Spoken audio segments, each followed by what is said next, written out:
Halo, selamat pagi anak-anak. Kita bertemu lagi di acara Math News bersama saya, Agus Tio.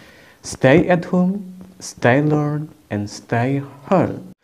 Pada kesempatan kali ini, kita akan mempelajari bangun ruang sisi datar, khususnya adalah limas.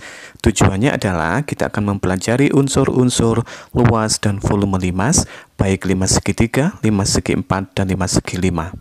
Nah, coba sekarang perhatikan video berikut.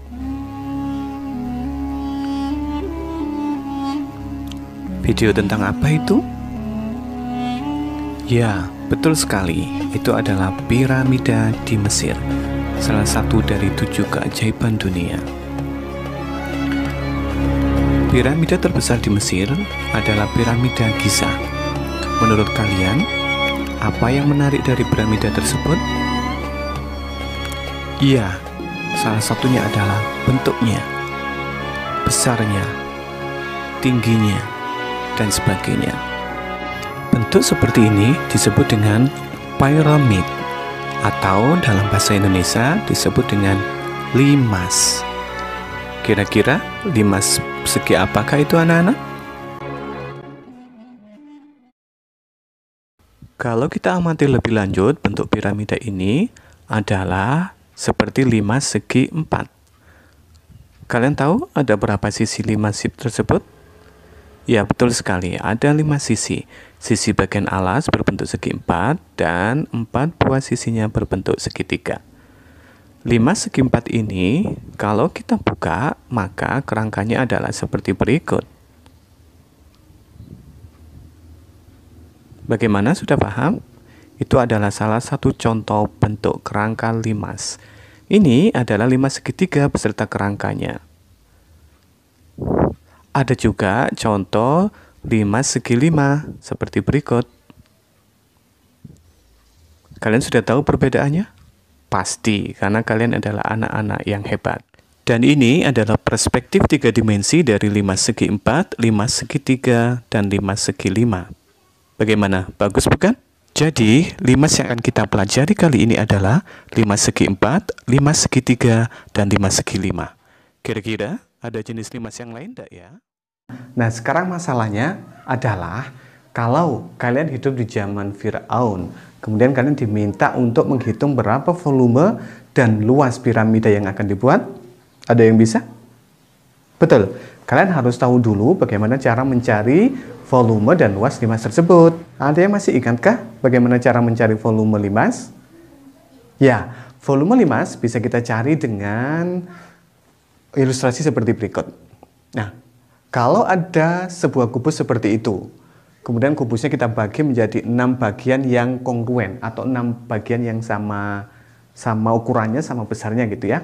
Kita bagi seperti itu. Nah, bangun apa yang terbentuk? Betul, limas. Yang terbentuk adalah limas. Kalau kita perhatikan, satu limas itu ternyata adalah 1/6 dari volume kubus kan? Berarti volume 1 limas adalah 1/6 volume kubus. Nah, kalian masih ingat kan volume kubus? Apa? Iya, volume kubus adalah rusuk kali rusuk kali rusuk. Atau kalau kita anggap prisma, maka volume kubus bisa ditulis juga sebagai luas alas kali tinggi. Bagaimana dengan volume limas? Volume 1 limas itu adalah 1/6 dari volume kubus. Sama dengan 1/6 kali luas alas kali tinggi. Dari gambar tersebut kita tahu bahwa tinggi kubus itu adalah 2 kali dari tinggi limas. Sehingga bisa kita ganti volume limas adalah 1/6 kali luas alas kali 2H. Kita sederhanakan sehingga menjadi 1/3 kali luas alas kali H. H itu adalah tinggi limas, sehingga bisa kita tuliskan juga volume limas adalah 1/3 kali luas alas kali tinggi. Nah, sekarang ke permasalahan kedua. Kalau kita diminta mencari luas limas. Nah, luas limas kita bisa cari dengan, ada berapa sisinya limas? Ada 5. Kalau limas segi 4, sisinya ada 5. Sisi alasnya berbentuk segi 4 dan keempat sisi miringnya adalah berbentuk segitiga. Maka kita cari luas alasnya dulu. Kemudian kita cari yang sisi segitiganya. Nah, masih ingat apa luas sisi segitiga? Ya, alas kali tinggi dibagi 2, seperti itu. Karena ada 4 buah yang kongruen yang sama, berarti kita tinggal kalikan 4 saja. Kemudian kita jumlahkan, ketemu. Nah, sekarang kalau ada masalah seperti ini, gimana ya kira-kira penyelesaiannya kalian?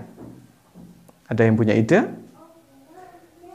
Iya, betul. Karena ini yang diketahui adalah tinggi limas dan sisi limasnya saja, maka untuk mencari luas segitiganya kita harus tahu tinggi segitiganya, kan?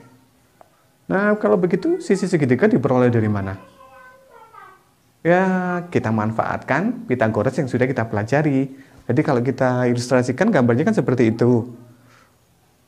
Nah, ada bentuk segitiga siku-siku kan di situ. Ini sisi penyikunya, ini adalah sisi miringnya.